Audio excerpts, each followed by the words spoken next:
Hi friends नमस्कार welcome to my channel. आज आम घरे अंतव्रत ओषा करा आम घर को पूरा भल से सजासजी कर देचु। ए घर हूँ आम ठाकुर घर भलसे सजे देचु। आंब डाल भल से डेकोरेट भी करिचु। ठाकुर घर भितरटा मु देखा आपण को देखते केते भल से मु सजाई ठाकुर घर को। सकाळ जेहेतु पूजा हबारे थिला सेतिपई मु आगे फास्ट घर पूजाटा सारी देचु। घर पूजा सरिले नना आसला पर ओषा व्रतटा पूजा करेंगे बोली आउ अनंत व्रत ओषा ये करा हुए कि घरर बहुत भल हुए, देह पा बहुत भल रुए। ए ओषा 12 वर्ष जो मैंने भी ओषा करती से मैंने 12 वर्ष जाए ओषा करवा बाध्य। तापर तुम जदि पार ओषा कर ना सेमती किसी बाध्य ना, किंतु ये ओषा तुम जदि कल तो बहुत भल, घर पर भी बहुत भल। तो ओषा जहाँ जहाँ दरकार मुझे देखा ये मो मुरुज सब साइज कर रखीदे। नना आसवे होम करने जहाँ जहाँ दरकार भी ताक रखी नड़िया कता झुणा ठाकुर जिनस सबू। यही पूजापाई 14 प्रकार फूलर आवश्यकता हुए। अनंत व्रत ओषा लक्ष्मीनारायण पूजा हो पद्म फूलर आवश्यकता बहुत रही है।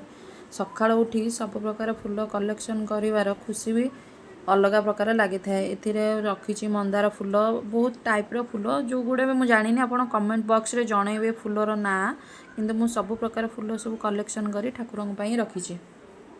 मु गोटे गोटे फूलर ना कहूँ यहाँ आम साइड्रे कहते यहाँ झरा मंदार, ता पाखरे अशोक फूल, येलो कलर कनियारी फूल, ता पाखरे गोलाप फूल, गोटे झरा टाइप्र फूल, तापर धड़ा मंदार, पिंक कलर मंदार, येलो मंदार, चंपा फूल, छोट छोट मिनी मंदार, एटा 7 पाखुड़िया पिंक मंदार, आ गोटे छोट गोलाप फूल रखीचु।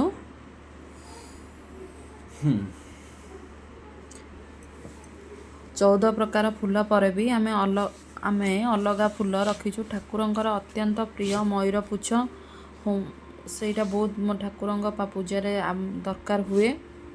तापर आउ जहाँ सब दरकार मुझे सब साइज कर रखी। एठी तुलसी आउ टगरर गजरा फूल, आंब डाल, बरकोली पत्र, गेंडू हार, दुब, ठाकुर पिंधिबापाई जो पूजार लगे ठाकुरंकर नुआ वस्त्र ताकू सब साइज करके रखीदे। एवं 14 प्रकार फूल सहित 14 प्रकार फल पूजा विधि अनुसार आवश्यक हुए। फल भितर काकुड़ी, पिजुली, डालिंब, नड़िया, सेऊ, कदली, आत, अंगूर, काकुड़ी सब प्रकार फल रही। तापरे पूजा पाई दरकार है मिठा भी आमे पैकेट आने रखीदेचु। गामुछा, शंख से ताकू भी मु साइज कर रखीदे पूजा पाई। एबे मार्केट रे गोटे पैकेट रे सबु किछि होम पाई जिनस मिल जाउची, जोडो कि आमे गोटी गोटी कलेक्शन करिया बहुत कष्ट, किंतु जेहेतु मार्केट रे मिल जाउची गोटे पैकेट रे आउ आमको सबु जिनस कलेक्शन न करी होम पाई गोटे पैकेट रे सबु रहउथिबारु बहुत इजी होउची भी।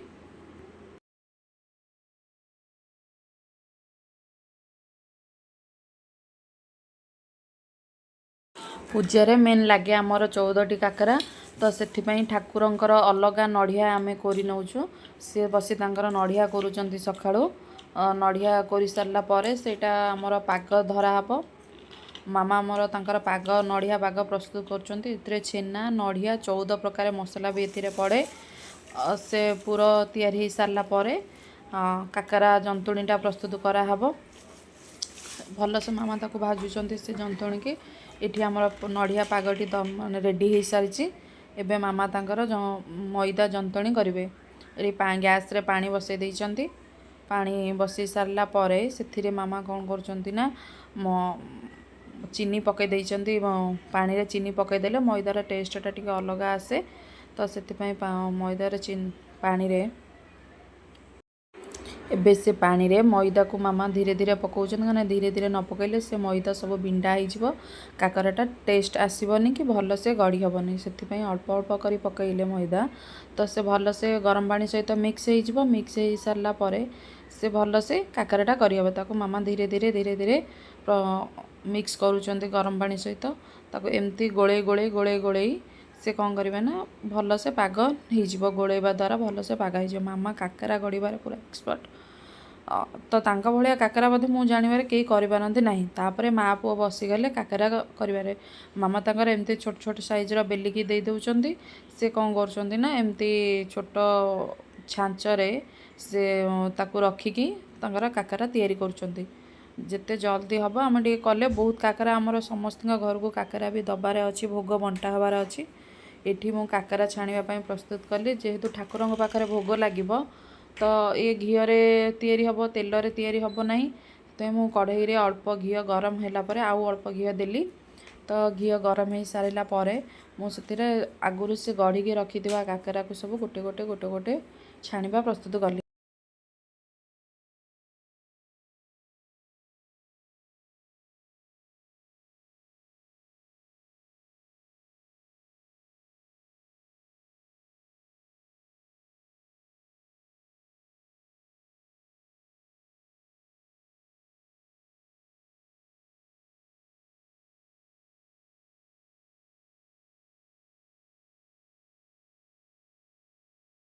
ଏବେ ମୁଁ କାକରା ସବୁ ଛାଣିଦେଲି, ଯାହା ପୂଜା ପାଇଁ ସବୁ ଦରକାର ଥିଲା କାକରା।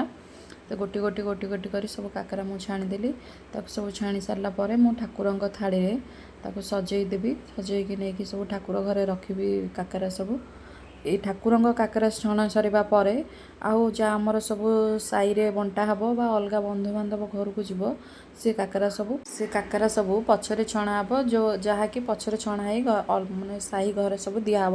ଏଠି ନନା ଆମର ଆସିଗଲେଣି। ନନା ଆସିକି ହୋମ ପାଇଁ ସବୁ ରେଡ଼ି କରୁଛନ୍ତି। ଠାକୁରଙ୍କୁ ବଢ଼ିଆ ସେ ଭଲସେ ସଜେଇଛନ୍ତି, ସବୁ ଗୋଟି କରି ଥୋଇଛନ୍ତି। ଆଉ ଇଏ ହେଉଛନ୍ତି ଆମର ଗାଁର ନଖରା ଗାଁର ମୁନା ନନା। ବହୁତ ବଢ଼ିଆ ପୂଜା କରନ୍ତି, ମୋତେ ତାଙ୍କ ପୂଜାଟା ବହୁତ ଭଲ ଲାଗେ। ଏଠି ଆମର ବାବା ବସିଯାଇଛନ୍ତି ପୂଜାରେ। ଯେହେତୁ ବାବା ମାମା ଏ ଓଷା କରୁଛନ୍ତି, ସେଥିପାଇଁ ବାବା ସଂକଳ୍ପରେ ବସିଛନ୍ତି ହୋମରେ। ନନା ହୋମ କରୁଛନ୍ତି।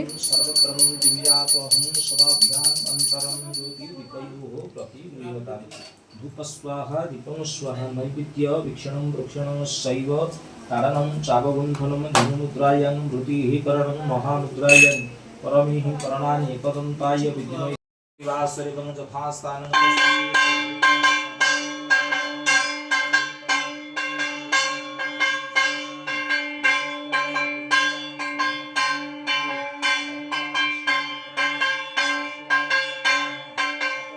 ओम तदविष्णु परमं पदं सदा पश्यन्ति सूरयः दिवीवं चक्षुरात् तहं कृष्णाय वासुदेवाय हरये परमात्मनि प्रणतक्लेशनाशाय गोविन्दाय नमो नमः यथा विभागाय ପୂଜା ଆମର ସରିଗଲା। ନନା ଡାକିଲେ ସମସ୍ତଙ୍କୁ ପୁଷ୍ପାଞ୍ଜଳି ଦେବା ପାଇଁ। ବାବା ଘର ଭିତରେ ଠିଆ ହେଇଛନ୍ତି, ପୁଷ୍ପାଞ୍ଜଳି ଦେଉଛନ୍ତି। ସିଏ ଠିଆ ହେଇଛନ୍ତି ସେ ପାଖରେ। ତାପରେ ଏଠି ପାଏଲ ଠିଆ ହେଇଛି, ପାଏଲ ପାଖରେ ଶ୍ରୀ ଠିଆ ହେଇଛି, ଶ୍ରୀଙ୍କ ପାଖରେ ମାମା ଠିଆ ହେଇଛନ୍ତି। ଆଉ ଶ୍ରୀ ବହୁତ ପୁରା ଖୁସି ଅଛି ଯେହେତୁ ଗାଁକୁ ଆସିଛି। ଆଉ ଶ୍ରୀର ବେଷ୍ଟ ଫ୍ରେଣ୍ଡ ହେଉଛି ପାଏଲ। ତ ତା ପାଖରେ ଏବେ ଆମର ବଣ୍ଟା ବଣ୍ଟି ପାଇଁ କାକରା ପ୍ରସ୍ତୁତ ଚାଲିଲା। ଠାକୁରଙ୍କ ପୂଜା ସରିଗଲା। ଏବେ ଆମର ଘରେ ଅଲଗା ବନ୍ଧୁବାନ୍ଧବଙ୍କ ଘରକୁ ଆଉ ସାହିରେ ଯେଉଁ କାକରା ଦିଆହେବ ସେଥିପାଇଁ କାକରା ପ୍ରସ୍ତୁତ କରାଯାଉଛି। ତ ମାମା ତାଙ୍କର ଏଠି ପୁଣି ଆରମ୍ଭ କରିଦେଲେ ବେଲିବା। ଆଉ ସିଏ ତାଙ୍କର କାକରା ପୁଣି ଷ୍ଟାର୍ଟ କରିଦେଲେଣି କରିବା। ତ ଏମିତି ପ୍ରୋସେସ୍ ଚାଲିଛି କଣ୍ଟିନ୍ୟୁଅସଲି ଚାଲିଛି କାକରା ଆମର କରିବା। ଯେହେତୁ ଆମର 300 କାକରା ତିଆରି ହେଇକି ବଣ୍ଟା ହେବ, ମାମା ତାଙ୍କର ଗଲେ ଅଲଗା ପୂଜା କରିବା ପାଇଁ। ଆଜି ଘରେ ଅନ୍ନ ରୋଷେଇ ହୁଏ ନାହିଁ। ଘରେ ସମସ୍ତେ ଖାଇବା ପାଇଁ ମୁଁ ବିନା ପିଆଜ ରସୁଣରେ ବୁଟ ଆଳୁ ତରକାରୀ ଓ ପୁରୀ କରୁଛି। ବିନା ପିଆଜ ରସୁଣରେ ବି ସୋ ଟେଷ୍ଟି ବୁଟ ଆଳୁ ତରକାରୀ ମୁଁ ଅଲଗା ଗୋଟେ ଭିଡ଼ିଓରେ ଅପଲୋଡ଼ କରିବି। ଖାସ୍ତା ଦିଆ ସଫ୍ଟ ପୁରୀ, ମାମାଙ୍କ ଛେନା ଦିଆ କାକରା ଆଉ ଗୋଟେ ଭିଡ଼ିଓରେ ଅପଲୋଡ଼ କରିବି। ମୁଁ ଆଜି ଠାକୁରଙ୍କ ପାଖରେ ପ୍ରାର୍ଥନା କରୁଛି ମୋର ସାଙ୍ଗସାଥି ସବୁ ସବସ୍କ୍ରାଇବ୍ ମାନେ ଖୁସିରେ ରୁହନ୍ତୁ।